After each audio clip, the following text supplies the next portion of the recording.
घरातली गणेश जयंती भगवंतांचा अवतारच आहे. महोत्कट नाव आहे भगवंतांचं, विनायकी, महोत्कट विनायक. देवांतक आणि नरांतक या राक्षसांचा वध करण्याकरता भगवंत अवतार घेतोय. प्रचंड प्रकारे सुंदर पद्धतीने भगवंत राक्षसांचा निपात करतो, लढतो. हातामध्ये शस्त्र आहे. पाशमं कुशधारिणम भगवंतांचं वर्णन आहे. रदंच वरदम हस्तैर्बिभ्राणम मूषकध्वजम एकदंतम चतुर्हस्तम पाशमं कुशधारिणम. अथर्वशीर्षामध्ये भगवंतांचं वर्णन आपण केलं. आमचे सगळे भगवंतांचे अवतार हे शस्त्रधारी आहेत, हातात शस्त्र आहे. आता आमच्या पिढीला रक्त बघितलं की चक्कर येते अशी अवस्था आहे.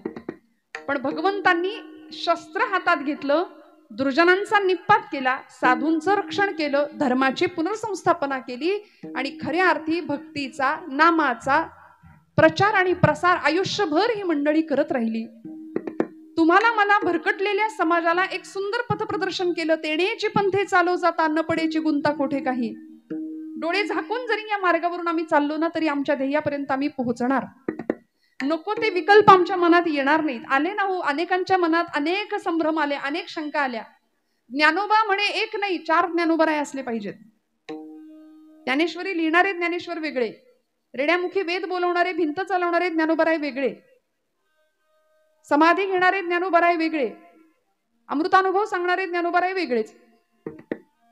कारण एवढ्या अशा वयामध्ये, एवढ्या कमी वयामध्ये इतकं सगळं कोणी करू शकतं, साक्षात महाविष्णूंचा अवतार, याच्यावर आमचा विश्वास नाही, किंबहुना आमचा भावच नाही. म्हणून आम्हाला आमचा विश्वास कमी राहतो, आमची श्रद्धा कमी पडते. पण म्हणून तर चमत्कार करावे लागले संतांना सुद्धा. समाजाची श्रद्धा बसावी याकरता चमत्कार केले, भाव दृढ व्हावा याकरता चमत्कार केले. ज्या लोकांनी खरंच शंका उपस्थित केली त्या लोकांनी 250-300 माणसांचा ट्रक घेऊन आळंदीला समाधी खरंच आहे का आणि खरंच माऊली तिथे आहे का हे शोधायला आली होती.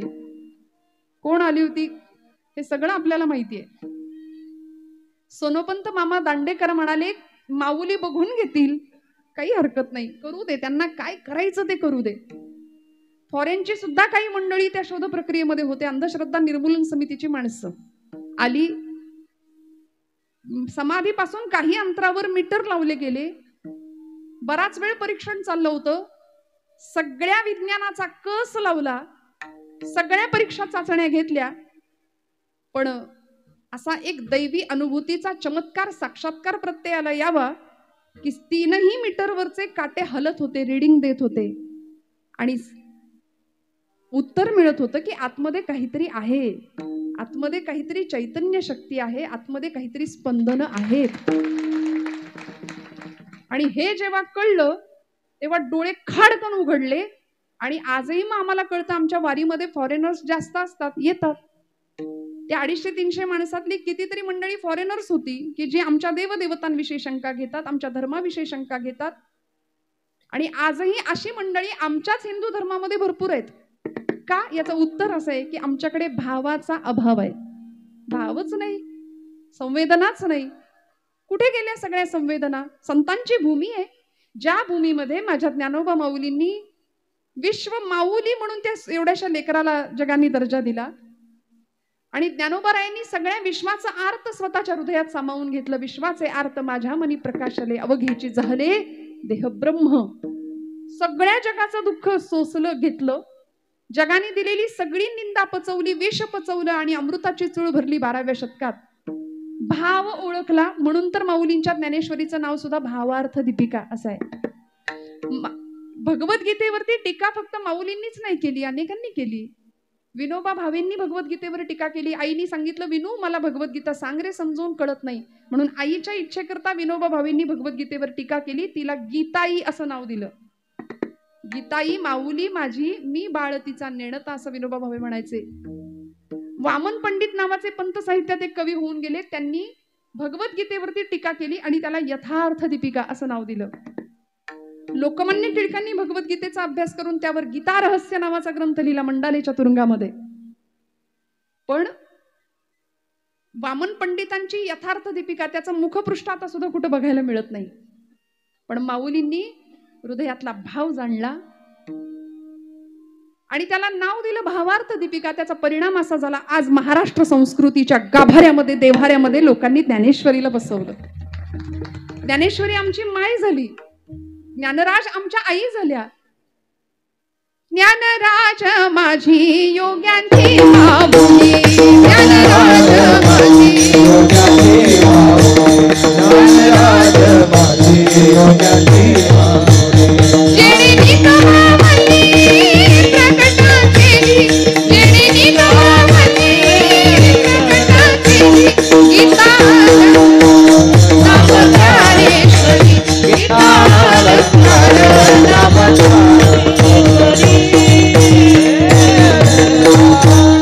ज्ञानराज माझी योग्यांची माऊली. किती सुंदर ती अक्षरे नवती देखा ब्रह्म साम्राज्य दीपिका. अर्जुनाला की चित्कळिका प्रगटली असे. का हो, माऊलींनी भाव जाणला.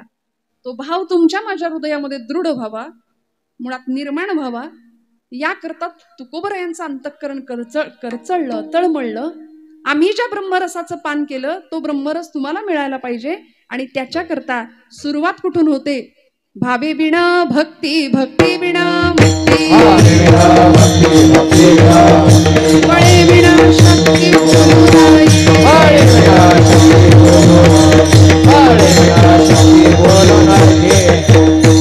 भावे विना भक्ती. सुरुवात केली भावापासूनच मग आम्ही पुढचा प्रवास करू शकतो. म्हणून भक्ती कितीही करा, पण भाव हा भक्तीचा सौभाग्य कुंकुम तिलक आहे. एखादी सौभाग्यवती सगळे अलंकार परिधान करते, महिला वर्ग सगळे अलंकार परिधान केलेत पण कुंकूच नाही लावलं, काय उपयोग आहे? तसं आम्ही कितीही भक्ती करा, पण हृदयात भावच नसेल तर त्या अलंकारांना बाकीच्या कुठलीही कसलीच शोभा नाही. म्हणून भाव हा भक्तीचा सौभाग्य तिलक आहे. हा भाव तुम्हाला मला कळावा याकरता या अभंगामध्ये तुकोबरायांनी 3 शब्द वापरलेत. पहिला शब्द आहे जीव, दुसरा शब्द आहे भाव आणि तिसरा शब्द आहे देव. तीनही शब्द बघायला गेलं तर अत्यंत लहान दिसतायत, पण अर्थाच्या दृष्टीने अत्यंत मोठे व्यापक आहेत. कारण ज्याच्याविषयी वर्णन केले तो व्यापक आहे. तुका म्हणे व्यापक नभा, होई अणुचाही गाभा, होई अणुचाही गाभा, होई अणुचाही गाभा.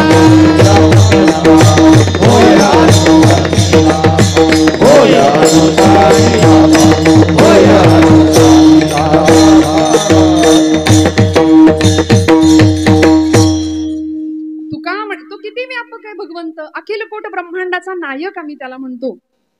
श्रीमद भागवतकारांनी, व्यास महर्षींनी भागवताच्या मंगल चरणामध्ये त्याचं सामर्थ्य सांगितलंय. सच्चिदानंद रूपाय हे त्याचं रूप सांगितलंय, स्वरूप. विश्वोत्पत्त्यादि हेतवे हे त्याचं सामर्थ्य सांगितलंय. आणि तापत्रय विनाशाय श्रीकृष्णाय वयन्नुम. तापत्रय विनाशाय हा त्याचा स्वभाव सांगितला, पण सामर्थ्य काय? भगवंत कोण आहे? विश्वोत्पत्त्यादि हेतवे. म्हणून तो जो देव शब्द वापरलाय ना, त्यामध्ये दिव हा धातू आहे. दिव म्हणजे प्रकाश. जो प्रकाशमय आहे तो भगवंत आहे. आणि ज्या जीवाचा उल्लेख तुकोबराय करतात त्या जीवाचा देवाशी असलेला संबंध काय आहे?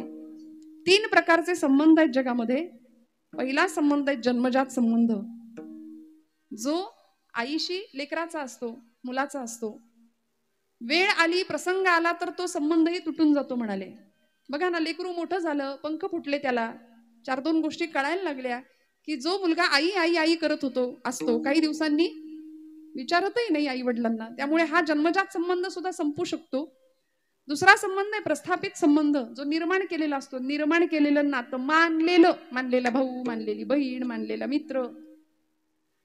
पण आजचे सख्खे मित्र उद्याचे कट्टर शत्रू होतात की नाही काही सांगता येत नाही. विधभर जमिनीच्या तुकड्यासाठी एकमेकांचे खून पाडतात. जरा काही अहंकार नावाचा दोष निर्माण झाला की प्रचंड द्वेष, मत्सर, ईर्ष्या या विकारांनी ग्रस्त माणूस होतो आणि प्रचंड मोठा घात जीवनाचा करून घेतो, स्वतःच्याही आणि दुसऱ्याच्याही.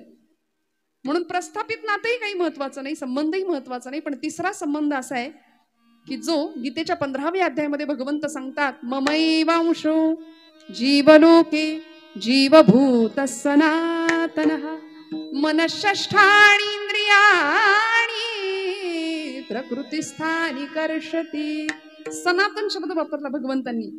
तिसरा संबंध आहे जीवाचा आणि देवाचा. तो असा आहे, तो सनातन संबंध आहे. तो कुणीच तोडू शकत नाही, कुणीच नाही. देव कसा आहे? अगदी साधर्म्य आहे बघा जीवामध्ये आणि देवामध्ये. देव सर्वत्र आहे, सदा आहे, सम आहे. देव अजर आहे, अव्यय आहे. जाणे अजमी अजर माऊली म्हणते, अक्षमी अक्षर अपूर्व मी अपार स्वानंद मी. जाणे अजमी अजर. माऊलींनी सांगितलं मी कोण आहे? मी अज, अजर, अक्ष, मी अक्षर, सर्व साक्षी सर्वज्ञ आहे भगवंत, अविनाशी आहे. तसा जीव सुद्धा अविनाशीच आहे. जीव अविनाशी आहे, जीवाचा नाश होत नाही. हा देह नश्वर आहे, पण देह संपल्यानंतर जीव पुन्हा एकदा नवीन देह धारण करतो. भगवंत सांगतात, वासंसी जीर्णानि यथा विहाय नवानि गृह्णाति नरोपराणि. जैसे जीर्ण वस्त्र सांडिजे मग नूतन वेडीजे, तैसे देहांतराते स्वीकारिजे चैतन्यनाथे. ऐक नाही, जीव नवीन देह धारण करतो. त्यामुळे जीवही अविनाशी आहे, देहही अविनाशी आहे, देवही अविनाशी आहे. देव सिंधू आहे, जीव बिंदू आहे. देव बिंब आहे, जीव प्रतिबिंब आहे. देवाचे सगळे गुण आमच्याकडे येऊ शकतात आम्ही जर त्या दिशेने प्रवास केला तर. पण आमची अडचण अशी आहे की आम्ही त्या वाटेला जातच नाही. देवत्वाच्या दिशेने प्रवास करणारी माणसं खूप कमी असतात. काय लागतं? परवा मी रस्त्याने चालले होते बरं का, आणि एक मूर्तिकार मूर्ती घडवत होता. अत्यंत ओबडधोबड टोकेरी दगड तिथे पडले होते. आणि मी त्या मूर्तिकाराला विचारलं, म्हटलं बाबा एवढा ओबडधोबड टोकेरी दगड, त्याच्यातनं इतकी सुंदर वरदविनायकाची माझ्या मंगलमूर्तीची मूर्ती तुम्ही करतायच कशी? माझा आपला वेड्यासारखा प्रश्न होता. ते बाबा म्हणले तुझ्या भाषेत सांगू का? म्हटलं सांगा. ते म्हणाले, अगं त्या दगडामध्ये आधीच मूर्ती आहे, त्या दगडामध्ये आधीच मूर्ती आहे. फक्त मी काय केलं, छिन्नी आणि हातोड्याच्या सहाय्याने त्या दगडाला नको असलेला भाग काढून टाकला, आतमध्ये मूर्ती तयार झाली आपोआप. छिन्नी हातोड्याचा घाव करी दगडाचा देव, खाई दैवाचे तडाखे त्याचं माणूस हे नाव. विठ्ठल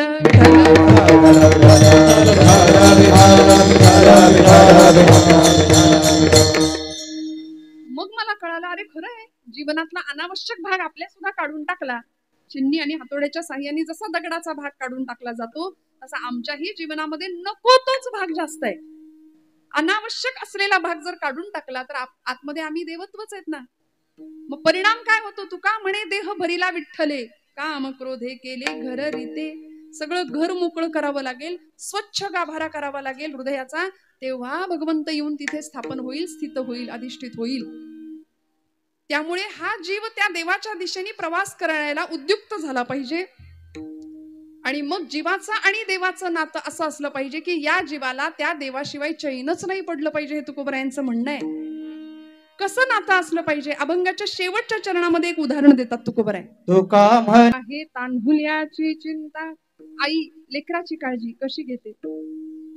महाराजांनी दृष्टांत दिला आईचा आणि लेकराचा. लहान लेकरू सगळ्यांना प्रिय असतं की नाही? नाक वाहत असलं तरी सुद्धा ते प्रिय असतं. लेकरू एकदम लहान लेकरू, हा आम्ही त्याला गुंड बनवतो, आम्ही त्याला तुझं माझं शिकवतो, पण लहान बाळ असतं त्याला काही कळत नाही. आपलं परक माझं तुझं काही नाही कळत. पण शाळेत जाणाऱ्या मुलाला एखादी छोटीशी पेन्सिल जरी आईनं दिली तरी आई म्हणते शेअर करू नको कुणाला. एखादा छोटा खोडरबर जर असला तरी ती सांगते कुणाला देऊ नको, हे तुझं आहे. मग आपण गमतीने म्हणायला लागलो ना, देव दे दे मला दे मला दे, बघू बघू बघू, ते म्हणतं माझं आहे.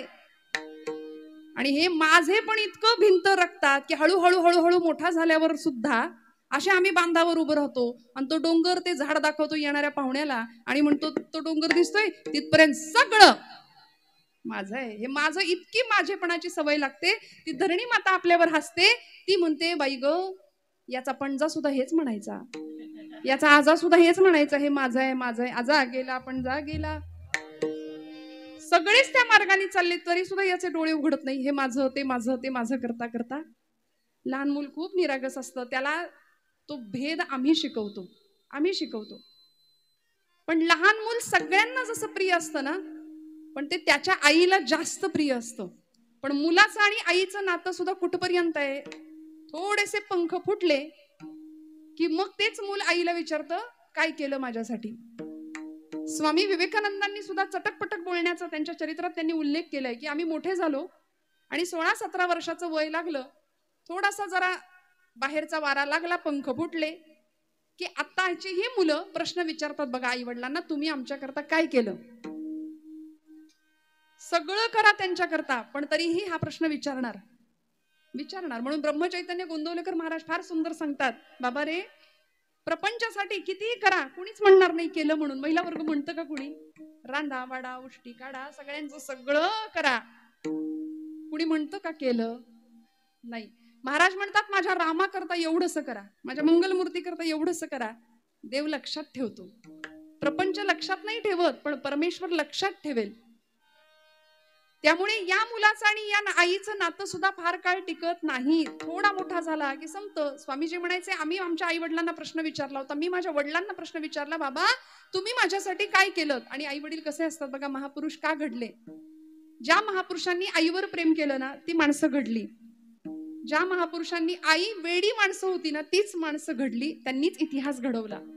म्हणून मी माझ्या तरुण भावंडांना नेहमी सांगते, तुम्हाला जर कोणी प्रश्न विचारला ना, जगातली सगळ्यात सुंदर स्त्री कोण, तर छातीवर हात ठेवून डोळे झाकून उत्तर द्या, माझी आई. माझ्या आई इतकं या जगात सुंदर कोणी असूच शकत नाही. कारण भारतीय संस्कृतीने बाह्य सौंदर्यापेक्षा आत्मिक सौंदर्याला खूप महत्व दिलं. श्रोते हो, 4 पुस्तकं कमी शिकली असेल, नाही तिला वाचता येत, नाही 4 चौघात बोलता येत, थोडा संकोच वाटत असेल, पण माझी आई अडाणी असं कधीच म्हणायचं नाही. कारण जगाचं अनुभवांचं सगळं विद्यापीठ तिच्या रूपाने घरात वावरतं आपल्या, कधीच नाही अशिक्षित. स्वामीजी म्हणाले, माझ्या वडिलांना आईला मी प्रश्न विचारला, आई म्हणाली, नरेंद्रा तुला उत्तर पाहिजे ना, आतल्या घरातला जो मोठा कपाटाचा आरसा आहे ना, त्या आरशासमोर जाऊन उभा राहा, तुला तुझ्या प्रश्नाचं उत्तर मिळेल. स्वामीजी म्हणाले, मी गेलो, आरशासमोर उभा राहिलो आणि टचकन डोळ्यात पाणी आलो. मिळालं ना उत्तर मिळालं. एवढा सुंदर सशक्त प्रचंड असा बलदंड देह, अलौकिक बुद्धिमत्ता, देखणी शरीरी यष्टी आणि काम करण्याची इच्छाशक्ती, स्वतःच्या कर्तृत्व शक्तीवर पूर्ण विश्वास, यापेक्षा आई वडिलांनी काय ठेवायचं असतं मागे, काय ठेवायचं असतं. पण आमचं असं असतं, आम्हाला काही मिळालं नाही ते आमच्या लेकरांना मिळू दे. आम्हाला नाही मिळाली गाडी, त्याला 4 चाकी घेऊया, कसलीही पात्रता नसताना मग आमची मुलं गाडीवर स्वार होतात, वाऱ्याच्या वेगाने गाड्या पळवतात. त्याचा परिणाम असा होतो, मी बऱ्याचदा असं सांगते की आम्ही एका विशिष्ट धुंदीमध्ये, माझी तरुण पिढी, तरुण भावंड वेगात गाड्या धावतात. आम्हाला असं वाटतं की आम्ही खूप डॅशिंग, आम्ही खूप स्मार्ट, आम्ही खूप हँडसम दिसतो. मी म्हणते, आपण हँडसम नाही, आपण मूर्ख दिसतो. कारण 9 महिने 9 दिवस पोटात वाढवायचं, वागवायचं, प्राणांतिक यातना सहन करून जन्माला घालायचं, आणि मग हे सगळं करून होत्याचं नव्हतं होऊन काही सेकंदात मूल जर समोर येत असेल तर यापेक्षा दुर्दैव काय आई वडिलांचं. मला सांगायचंय, तुकोबराय उदाहरण देतात आईचं आणि बाळाचं, पण वेळ आली, प्रसंग आला तर त्या बाळाला ती आई सुद्धा दूरची वाटते. माऊलींनी आईच्या आणि लेकराच्या दृष्टांतासाठी खूप ओव्या वापरल्या. लळे याची या बालका किरीटी, गवसणी करुणी स्नेहाची दिठी, आणि खेळता पाठोपाठी माऊली धावे. आई बाळाचं कसं संगोपन करते, कसं सांभाळते. बहिणाबाईंनी निसर्गातला चमत्कार सांगितला. ती सुगरण त्या पिलाला दाणा भरवते लांबून आणून. ती असं नाही म्हणत, तू माझ्या म्हातारपणची काठी आहे, माझ्या सातबाराच्या नाव उतार्यावर आता तुझं नाव आहे, असं ती म्हणत नाही. ती तिचं काम करते, पण तिला माहिती असतं की याला पंख फुटले की हे उडणार आहे, हे स्वतःचा आकाश निर्माण करणार आहे, पण तरी सुद्धा ती तिचं काम करते. पण आईतलं आणि मुलातलं हे नातं सुद्धा बहिणाबाईंनी सुंदर सांगितलं आम्हाला कवितेच्या माध्यमातनं. अरे खोप्या मंदी खोपा सुगरणीचा चांगला, देखा पिलासाठी तिनं झोका झाडाले टांगला. समाज माणसाला किती सुंदर प्रश्न विचारले बघा बहिणाबाईंनी. अशिक्षित कवयित्री होत्या, पण प्रचंड ज्ञान. आज बीएड डीएडच्या विद्यार्थ्यांना चार्ट साठी त्यांच्या कविता असतात, ओष्ठव्यंजन, दंतव्यंजन, तांजव्यंजन. तिची इवलिशीच चोच, तेच दात, तेच ओठ, खोपाईन लाईन ना जसा झुलता बंगला, पाखराची कारागिरी जरा देख रे मानसा, देखा पिलासाठी तिनं झोका झाडाले टांगला. आईचं आणि बाळाचं नातं आहे. तिची युलिशीच चोच तेच दात तेच ओठ, तुला दिलं रे देवानी 2 हात 10 बोट. अरे आता तरी सावध व्हा, आता तरी सावध व्हा. निसर्गाचे चमत्कार सांगितले हे वात्सल्य सांगण्याकरता, पण तरी सुद्धा बघा आईचं आणि लेकराचं नातं तुकोबरायांना थोडस कमी वाटतं. मग असं नातं भगवंताविषयी जुळलं पाहिजे, असं प्रेम भगवंताविषयी निर्माण झालं पाहिजे की आता त्याच्या वियोगाशिवाय एक क्षणही करमलं नाही पाहिजे, चैन नाही पडलं पाहिजे. नारद भक्ती सूत्रामध्ये नारदांनी सूत्र सांगितले, तदर्पिता अखिलाचारिता तद्विस्मरणे परमं व्याकुलता इति. अनन्य कशाला म्हणायचं? अन्याश्रयाणाम त्यागः इति अनन्यता. अन्य कुठल्याही आश्रयाचा त्याग आणि एकच आश्रय भगवंत चरणाचा. मग तुकोबाई उदाहरण देतात, बाळाचं आईवर कसं प्रेम असतं तसं आपलं भगवंतावर असलं पाहिजे. हेही उदाहरण कदाचित पटेना, थोडस कमी वाटतंय, म्हणून तुकोबाई उदाहरण देतात दुसरं अभंगाच्या 3ऱ्या चरणात. भानू परित्या कमळासी जीवनू, शब्द वापरला महाराजांनी. सूर्य आणि कमळ असा एक दृष्टांत दिला. आई आणि मुलाचं काही जमत नाही, नंतर काही दिवसांनी बायको आली की आई आई करणारं मूल विचारत नाही. परवा भेटल्या होत्या मला एक आजी, त्या म्हणाल्या मुलाचा विवाह झालाय, लग्न झालंय, नवीन सुनबाई घरात आलीये. म्हटलं कसं चाललंय, बरं चाललंय का? त्या म्हणाल्या कुठलं काय अगं, नव्याचे 9 दिवस संपले. माझा मुलगा आई आई आई करणारा आता बदलला आणि बायकोचा आता काय ते तुम्ही म्हणा, पण नाही ना, माझ्याकडे बघतच नाही, मला बोलतच नाही. म्हटलं असू दे ना मावशी, काही वर्षांपूर्वी तुम्ही जे वागलाय त्याचं सव्याज परत मिळतंय असं समजा. बर त्यांना विचारलं मुलीचं कसं आहे, तिचंही लग्न झालंय, तिचं छान आहे का? त्या म्हणाल्या हा तिचं एकदम छान आहे, नवऱ्याला असं मुठीत ठेवलंय म्हणाल्या. म्हणजे ते चालतंय, ते चालतं. इथं संसारामध्ये आमच्या सुखाची आणि दुःखाची अनुभवाची जी वृत्ती आहे ती अशीच आहे. आमच्या मनासारखं झालं की आम्ही सुखी, मनाविरुद्ध घडलं की आम्ही दुःखी. आईचं मुलाचं नाही जमलं, वेळ आली तर ते नातं दूर जातं.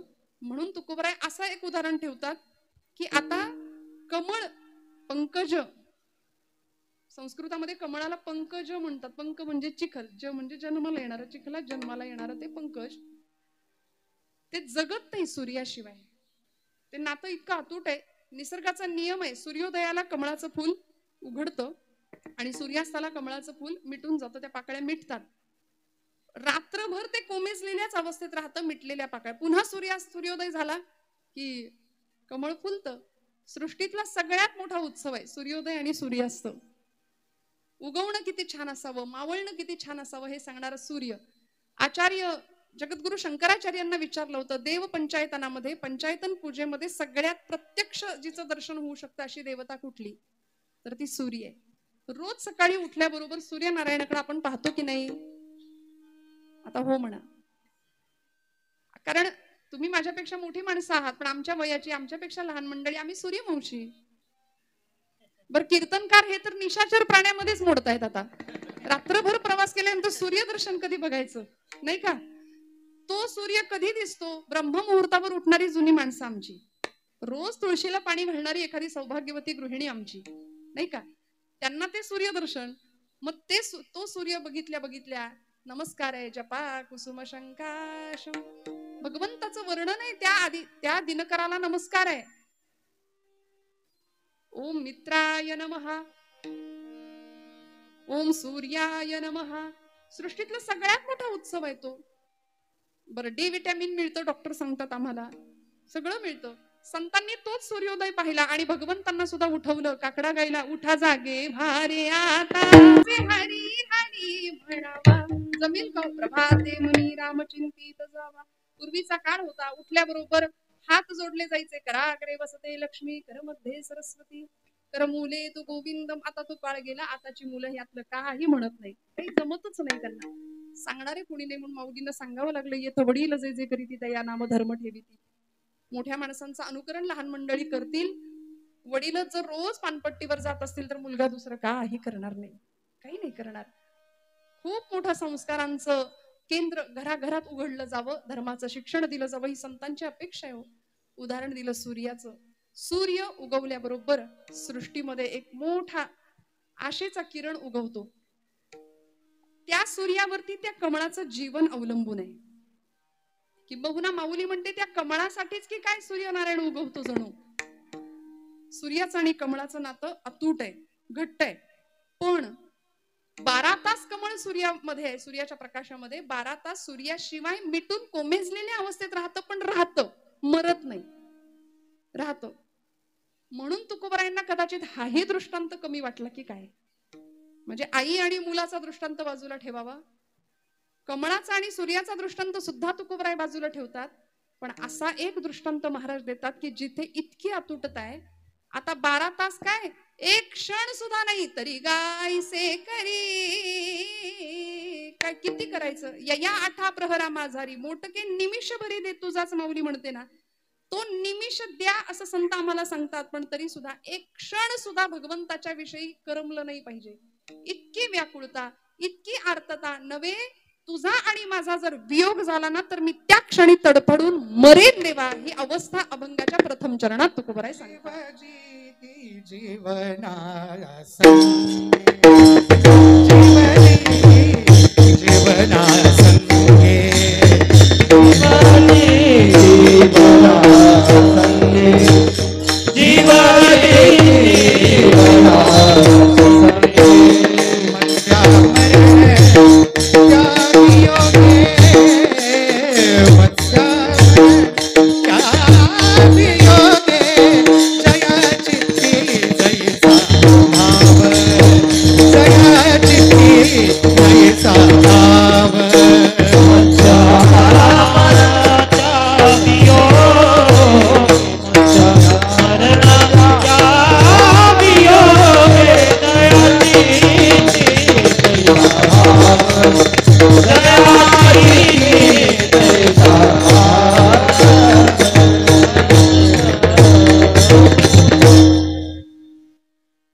जीवना संगे मत्स्या मरण त्या वियोगे. जीवाला जगण्याकरता सगळ्यात महत्वाची गोष्ट काय लागते हो? महाराज म्हणाले जीव जिती जीवना संगे. जीवन या शब्दाचा अर्थ आम्ही पाणी या अर्थाने जीवन आहे. तोय पाण्याला आम्ही म्हणतो. पाण्याशिवाय मनुष्य प्राणी कुठलाच जीव जगू शकत नाही. पाणी लागतं, वारा लागतो, श्वास लागतो. जीव जिती जीवना संगे. पण म्हणाले समजा काही वेळ पाणी नाही मिळालं तरी आम्हाला तहान लागेल, घशाला कोरड पडेल, पण आम्ही काही जीव नाही जात आमचा. पण तुकोबरायांनी उदाहरण दिलं मत्स्या मरण त्या वियोगे. पाण्याचा आणि माशाचा जेव्हा वियोग होतो ना त्यावेळी त्या क्षणी तडफडून मासा मृत्युमुखी पडतो.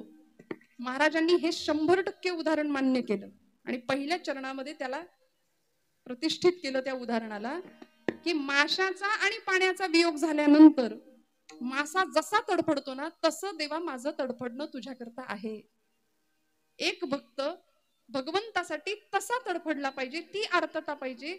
म्हणून म्हटलं आम्ही प्रापंचिक माणसं, आमच्या डोळ्यात पाणी येत नाही देवाकरता. येतं का? खरं सांगा. आम्ही प्रपंचासाठी रडतो, आमच्या लेकरा बाळांसाठी रडतो, आमच्या नाते सोयऱ्यांसाठी रडतो, पण देवासाठी नाही रडत. संतांनी एकच सोयरा मांडला होता, देव सोयरा, देव सोयरा. फक्त देवच माझा आहे. आणि मग आम्ही काय करतो, देव सोडून सगळं माझं माझं माझं करतो ना, त्यामुळे आम्ही देवाची वाटही पाहत नाही, देवासाठी रडतही नाही. मत्स्या मरण त्या वियोगे. जीवना वेगळी मासोळी तैसा तुका तळमळी. माशाचा दृष्टांत अनेक वेळा संतांनी दिला वियोग व्यक्त करण्याकरता की असा वियोग, अशी आर्तता हृदयामध्ये निर्माण व्हावी. रामकृष्ण परमहंसांना त्यांच्या एका विद्यार्थ्यांनी विचारलं होतं की स्वामीजी मला सुद्धा, ठाकूरजी मला सुद्धा देवाला बघायचंय, तुम्ही दाखवाल का?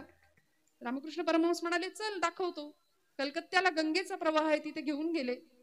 त्या गंगेच्या पाण्यामध्ये त्याचा डोका असं धरलं आणि बुडवलं सगळं तोंड पाण्यामध्ये. ताकद लावली पूर्ण आणि त्याच्या मानेला असा दाब देऊन त्याचं तोंड पाण्यामध्ये बुडवलं. नाका तोंडात पाणी जाऊन तो गुदमरायला लागला. म्हणाला ठाकूरजी मला मारता की काय? माझ्या नाका तोंडात पाणी जायला लागले, श्वासासाठी तळमळला. तो हात सैल केला आणि गुरुजी म्हणाले श्वासासाठी आता जितका तळमळलास ना तेवढा देवासाठी ज्या दिवशी तळमळशील तेव्हा भगवंत प्राप्त होईल. जीव जिती जीवना संगे मत्स्या मरण त्या वियोगे.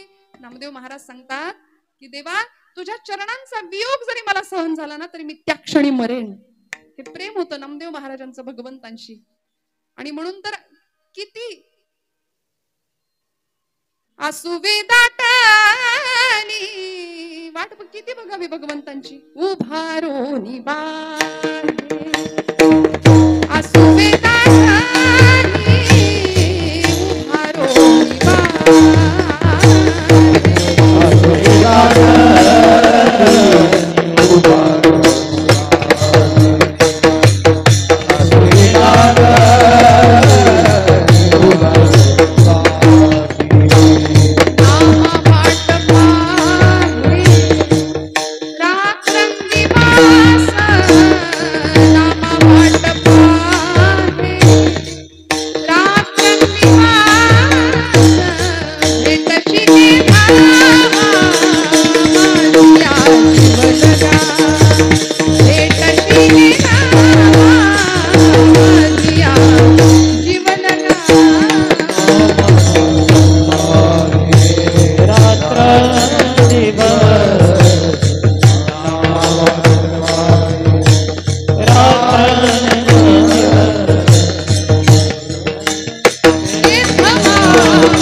भेटीची आवडी उतावीळ मन भेटी लागी जीवा. किती वियोग संतांना सहन करावा लागला.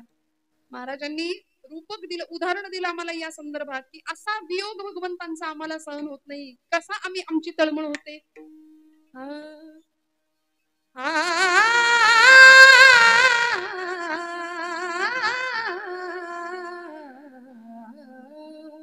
कन्या सासुर्याशी जाये मागे परतोनी पाहे तैसे झाले माझ्या जीवा. तैसे झाले माझ्या जीवा. झाले माझ्या जीवा. तैसे झाले माझ्या जीवा.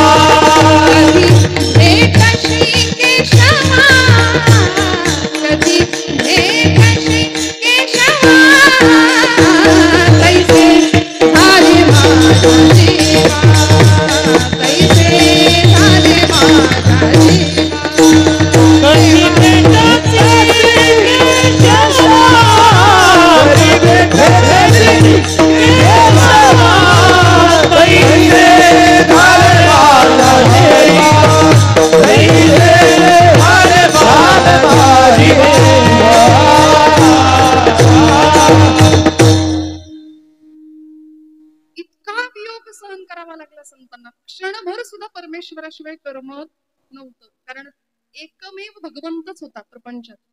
तुकोबरायांचा तर प्रपंच असा होता. 18 विश्व दारिद्र्य घरात आपल्याला माहितीये. अवला आई साहेब विचारायच्या, धनी तुम्ही रोज त्या काळतोंड्याचा पाय पकडतायसा. अहो माझ्या संसाराची धुळधाण झाली बघा की त्याच्याकडे व्हायचं. तुकोबराय म्हणायचे, अवले कशाला चिंता करते. जीवनातल्या चिंतांचं हरण करणारा चिंतामणी मला भेटलाय. तू कशाला काळजी करते. ज्यांनी चोच दिली तो चारा देणार आहे ना.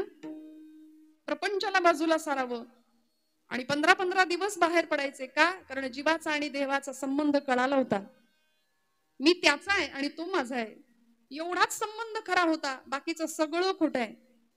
संसार तापे तापलो मी देवा करिता या सेवा कुटुंबाची. हा भाव मनात दृढ झाला. म्हणून प्रपंचाला बाजूला सारावं आणि कितीतरी दिवस भामनाथाच्या डोंगरावर बसावं. अभंग तिथेच निर्माण व्हावेत. जन विजन झाले आम्हा विठ्ठल नामाप्रमाणे. या भक्तीच्या परमोच्च अवस्थेला तुकोबराय जाऊन पोहोचतात. का? नश्वर वाटतो सगळा संसार आणि एकमेव जीव आणि देवाचा संबंध कळतो. मी त्याचा आहे. देव पहावयासी गेलो तेथे देवची होऊन ठेलो. असा अद्वैताचा साक्षात्कार प्राप्त होतो. आणि मग प्रपंच काय हो, लक्षच नाही. पांडुरंग हरी वासुदेव हरी पांडुरंग हरी अखंड नामस्मरण. कुणाच्या तरी शेताची राखण करायला तुकोबरायांना जावं लागायचं. शेताच्या मालकाने दिवसभर चांगली राखण केली म्हणून ऊसाची मोळी द्यावी तुकोबरायांकडं. ती ऊसाची मुळी घेऊन तुकोबराई घरी येताना सगळी बारकी बारकी लहान मुलं त्यांच्या मागे, मोठी माणसं, काहींनी ऊस मागून घेतला, काहींनी मागून घेतला. संपली ना ऊसाची मुळी, 2 कांडकं शिल्लक राहिली फक्त. पण रामकृष्ण हरी करत महाराज घरी पोहोचले सुद्धा. 2 कांडकं होती ऊसाची, त्यातलं 1 कांडकं आपल्या लेकरांना दिलं आणि दुसरं आवलीकडे दिलं, आईसाहेबांकडे दिलं. महाराज बसले पांडुरंगा पुढं, रामकृष्ण हरी. आवलीनी आईसाहेबांनी तेच ऊसाचं दांडकं तुकोबरायांच्या पाठीत घातलं. महाराज म्हणतात, आवले मला ठाऊक होतं, मला दिल्याशिवाय तू एकटी काही ऊस खायची नाहीस. विठ्ठल विठ्ठल.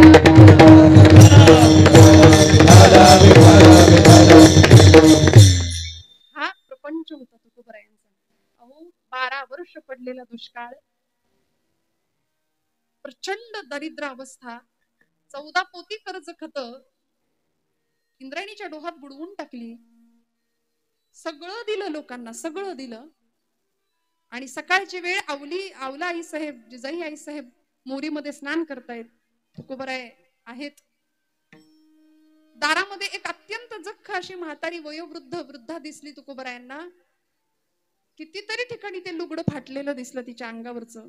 महाराजांनी पाहिलं, अंतःकरण द्रवलं. आणि जुन्या महिला वर्गाला ज्ञात असेल की जुन्या महिलांची पद्धत, मोरीमध्ये स्नानाला गेलं की नेसायचं वस्त्र निर्या करून भिंतीवर ठेवायचं मोरीच्या. आवला आई साहेबांनी तशी ती मोरीवर वस्त्र ठेवलं होतं, नेसायचं लुगडं. तुकोबराय गेले, ते लुगडं घेतलं आणि त्या आजीला दिलं. आजीबाई आता 120च्या स्पीडनी जा म्हणाल्या, कारण मागणं भूकंप येणार आहे तुमच्या. ज्यावेळी पूर्ण स्नान उरकलं आणि जिजाई आई साहेबांनी आता नवीन वस्त्र नेसण्याकरता, लुगडं नेसण्याकरता हात वर केला, लुगडं कुठं दिसतंय? डोळ्यातनं टचकन अश्रुधारा वाहिल्या.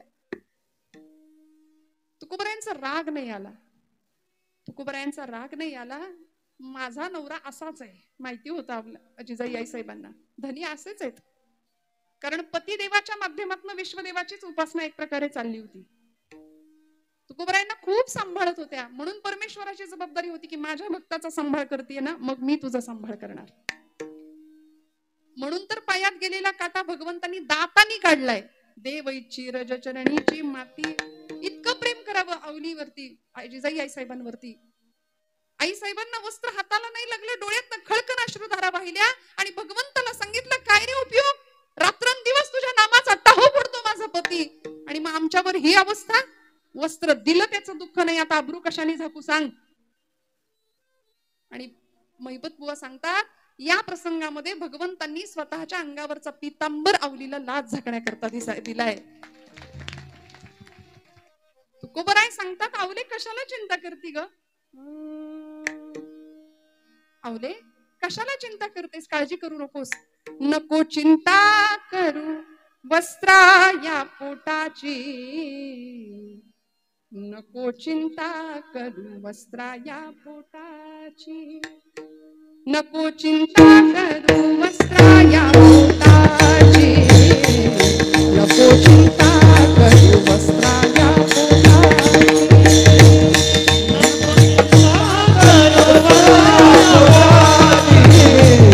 नको चिंता करू वस्त्रा या पोटाची, नको चिंता करू वस्त्रा या पोटाची, नको चिंता करू वस्त्रा या पोटाची. माऊली आमुची पांडुरंग, माऊली आमुची पांडुरंग, नको चिंता करू वस्त्रा या पोटाची, नको चिंता करू वस्त्रा या पोटाची, नको चिंता करू वस्त्रा या पोटाची, नको चिंता करू वस्त्रा या पोटाची.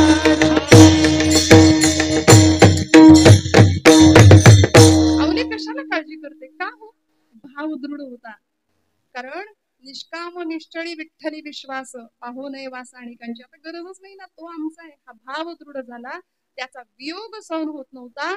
आणि मग जसा आता माझा भाव आहे ना, तसा माझा देव, ही तुकोबरायांची खात्री होती. 3 दृष्टांतांनी एक सिद्धांत पक्का केला, अभंगाचं 2रं चरण. दयाची ती जैसा भाव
तया जवरी तैसा देव तया जवरी तैसा देव तैसा देव दयाची तैसा भाव दयाची तैसा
चित्ती जैसा भाव तया जवळी तैसा देव.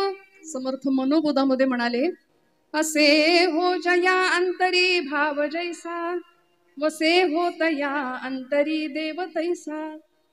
अनन्यास रक्षित से चाप पाणी, नुपेक्षी कदा रामदासाभिमानी. अनन्य अशा दासाला भक्ताला भगवंत पूर्णपणे सांभाळतो, कारण अनन्याश्चिंतयंतो माम ये जना पर्युपासते हे त्याचं ब्रीद आहे. योगक्षेमं वहाम्यहम हे त्याचं आश्वासन आहे, ते LIC वाल्यांनी नंतर घेतलंय, पण हे त्यांनी दिलेलं पहिलं ब्रीद आहे, त्याचं आश्वासन आहे की काळजी करू नका ना, मी आहे ना. निर्वाणी गोविंद असे मागे पुढे काहीच साकडे, काळजीच करायची नाही, मी आहे मागे पुढे उभा, सांभाळतोय. आली या आघात निवाराया. फक्त म्हणाले इथे भाव पाहिजे, आणि तोच आमचा नेमका नाही, म्हणून आम्ही इकडे सहसा यायला मागत नाही. कुठे भगवंत आहे? काष्ठे न विद्यते देवो न पाषाणे न मृण्मये, भावो हि विद्यते देवो तस्मात् भावो हि कारणम. हा भाव जेव्हा दृढ होईल ना, तेव्हा आम्हाला सुद्धा आमच्या प्रश्नांची उत्तरं मिळतील. श्रोते हो, नामदेव महाराज म्हणाले, नामा म्हणे पुरुषोत्तमा. आता तुझं आणि माझं नातं इतकं विलक्षण आहे ना, मी कुडी तू आत्मा, स्वये दोन्ही, तू अवकाश मी भूमिका, तू समुद्र मी द्वारिका, तू कृष्ण मी रुक्मिणी.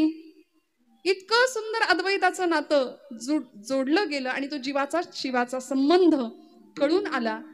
आम्हाही प्रापंचिकांना तो संबंध कळावा, की आम्ही ज्यांना आपलं म्हणतो ती माणसं आपली नाहीत. मी नेहमी गमतीने म्हणते, नात्यातली माणसं ना त्यातली असतात. ते नाती गोती हा मराठी भाषेतला शब्द, ती गोत्यातच आणतात ती नाती. खूप सुंदर कविता माझ्या वाचनात आली, मी म्हणून पुढे जाते.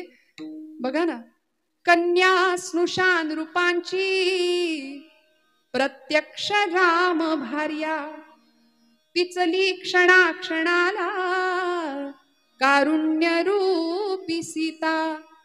कामी तिच्यान आले सामर्थ्य राघवांचे, प्रत्यक्ष वेळ येता कोणी नसे कुणाचे. प्रत्यक्ष वेळ येता कोणी नसे कुणाचे.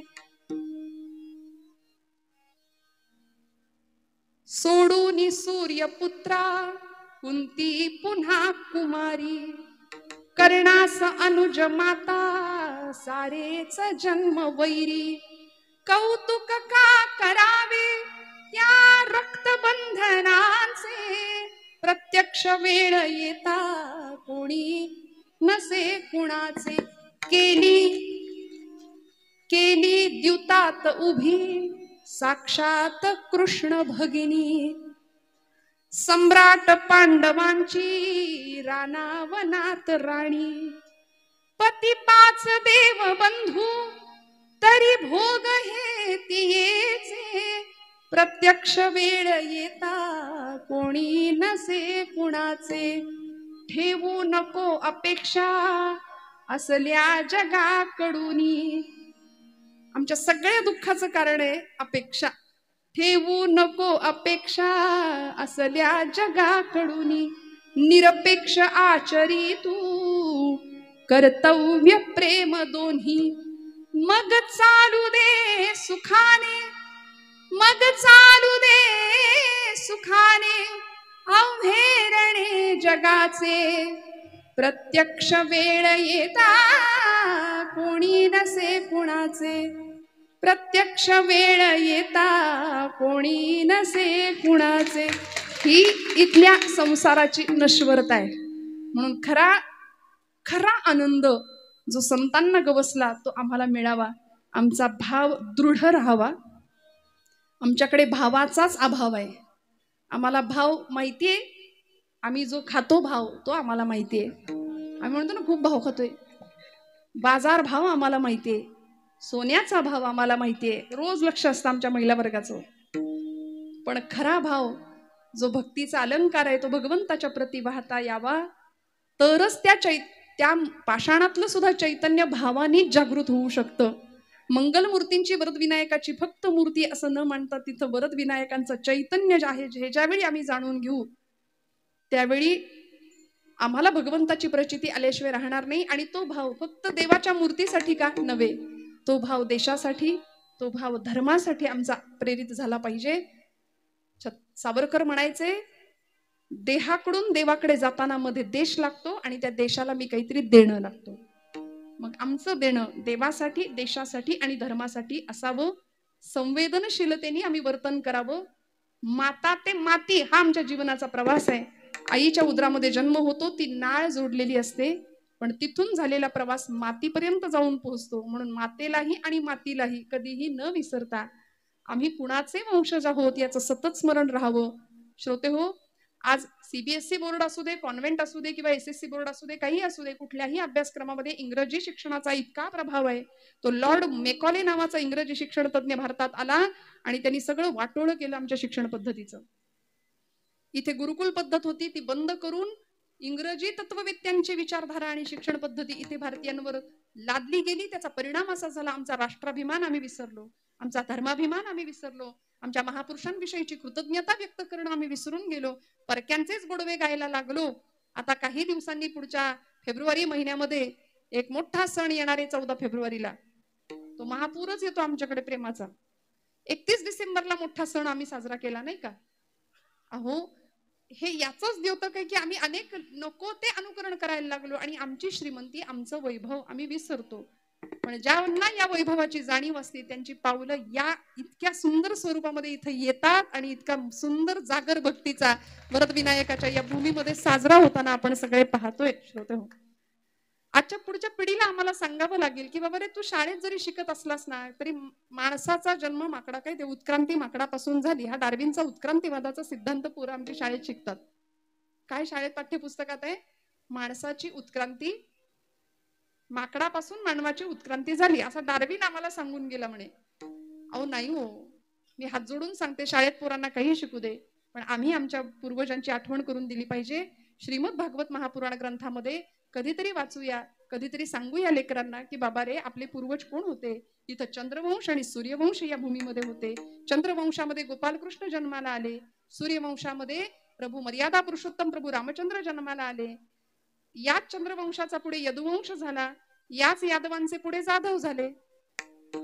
गोपालकृष्ण परमात्मा यादव होते, ते गाईला चारा घालत होते. मी पुढचं बोलूच का? नाही गरज ना. म्हणजे त्या यादवांनी गाईचा चारा खायला दिला, नंतरच्या यादवांनी गाईचा चारा खाल्ला, त्याला करायचं काय?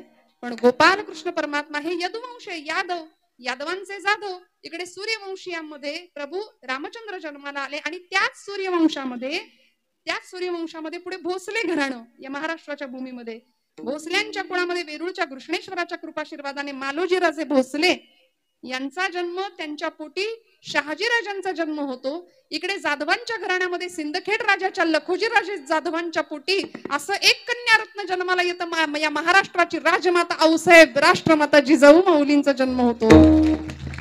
भोसले जाधव एकत्र येतात, जिजाई माऊली आणि शहाजीराजांचा विवाह होतो. थोडक्यात चंद्रवंश आणि सूर्यवंश एकत्र येतात, तेव्हा या भूमीमध्ये शककर्ता राजा छत्रपती शिवाजी महाराज जन्म घेतात. म्हणून आमचे पूर्वज जर कुणी असतील, आम्ही कुणाचे वारसदार आहे? आमच्या पिढ्यांना सांगूया, आम्ही ज्ञानोबा तुकोबांचे लेकर आहे, आम्ही छत्रपती शिवप्रभूंचे लेकर आहे. आणि याचा विसर न पडता हा भाव सतत जाज्वल्य राहावा. दिवसभरातली एक माळ तरी राष्ट्राय स्वाहा इदन्न मम या भावनेने वाहिली, अर्पण केली जावी भगवंतासाठी, सीमेवर लढणाऱ्या जवानांसाठी, सगळ्यांच्यासाठी, सगळ्यांचं कल्याण व्हावं ही भावना करावी आणि भगवंताला आवडेल असं नाम त्याला द्यावं. खणखणीत टाळी वाजवा, हात उंचवा, मस्त भजन करा. मी गोड भजन सांगते, आपल्याला गोड भजन सांगते, आम्ही सगळी मंडळी म्हणतो, मस्त आनंद घेऊया. 2 मिनिटात मी कीर्तन संपवणार आहे. विटेवरी उभा कटेवरी हात, पूर्ण ब्रह्म पंढरीनाथ. विटेवरी उभा कटेवरी हात, पूर्ण ब्रह्म पंढरीनाथ.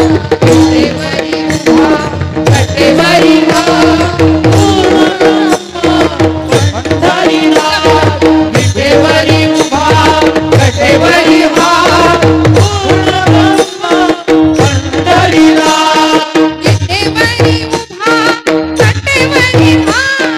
पूर्ण ब्रह्म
आहे का हो, खरं सांगा प्रपंचात?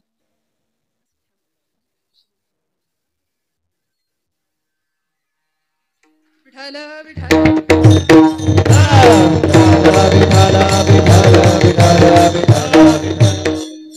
झालेली सेवा भगवंत चरणावर समर्पित करते. भैरवी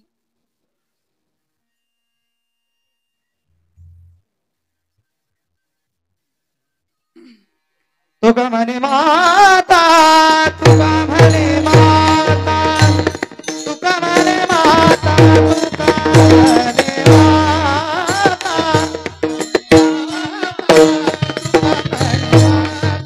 तुका म्हणे माता,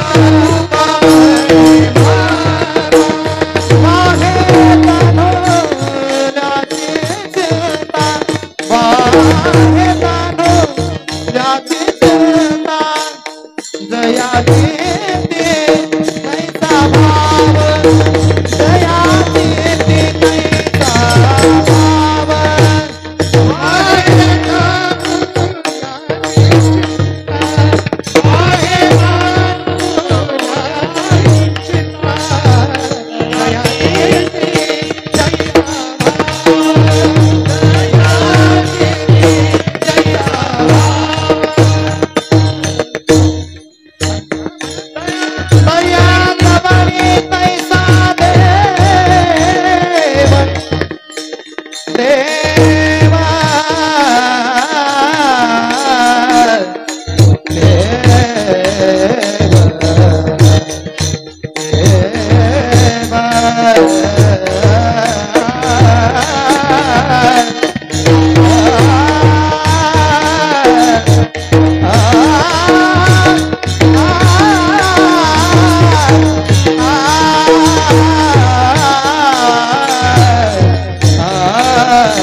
दया दवडी तैसा देव, दया दवडी, दया दवडी तैसा देव, तैसा देव, दया दवडी तैसा देव,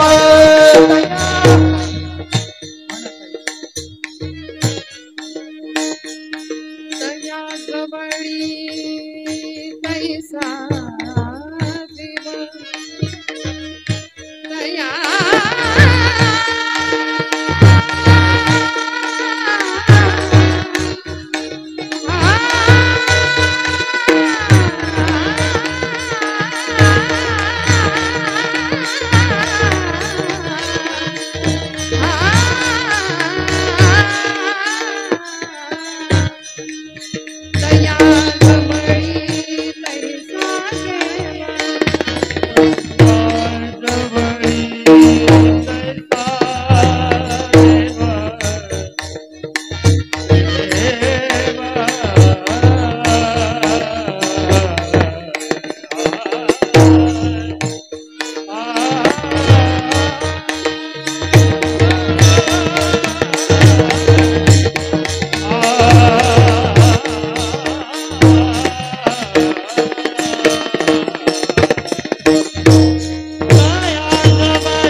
काय उठू नका कोणी, बसून राहा.